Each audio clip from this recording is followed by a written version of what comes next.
সুন্দর নদীর ধারে অনেক দ্রুত প্রাণী খরগোশ হরিণ কাঠবিড়ালি খেলছে আর হাসছে আর এক কোণে চুপ করে বসেছিল ছোট্ট কচ্ছপ টিটো।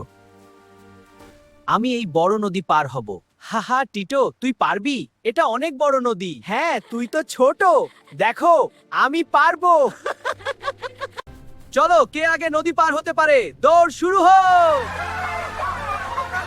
আমিও দৌড়ে যোগ দিতে চাই।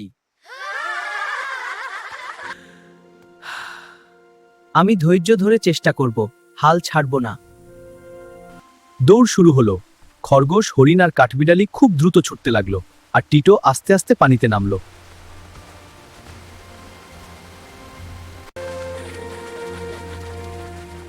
দেখো, টিটো এখনো শুরুতেই আছে।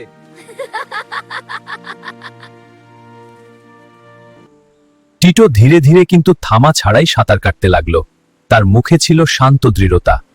নদীর মাঝখানে স্রোত খুব জোরে।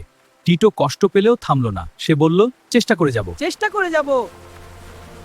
খরগোশ অনেক আগে পৌঁছে ক্লান্ত হয়ে গাছের নিচে ঘুমিয়ে পড়ল আর টিটো তখনও ধীরে ধীরে সাঁতার কাটছে।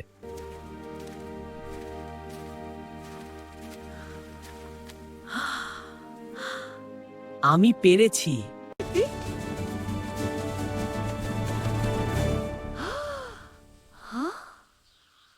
টিটো আগেই চলে এসেছে।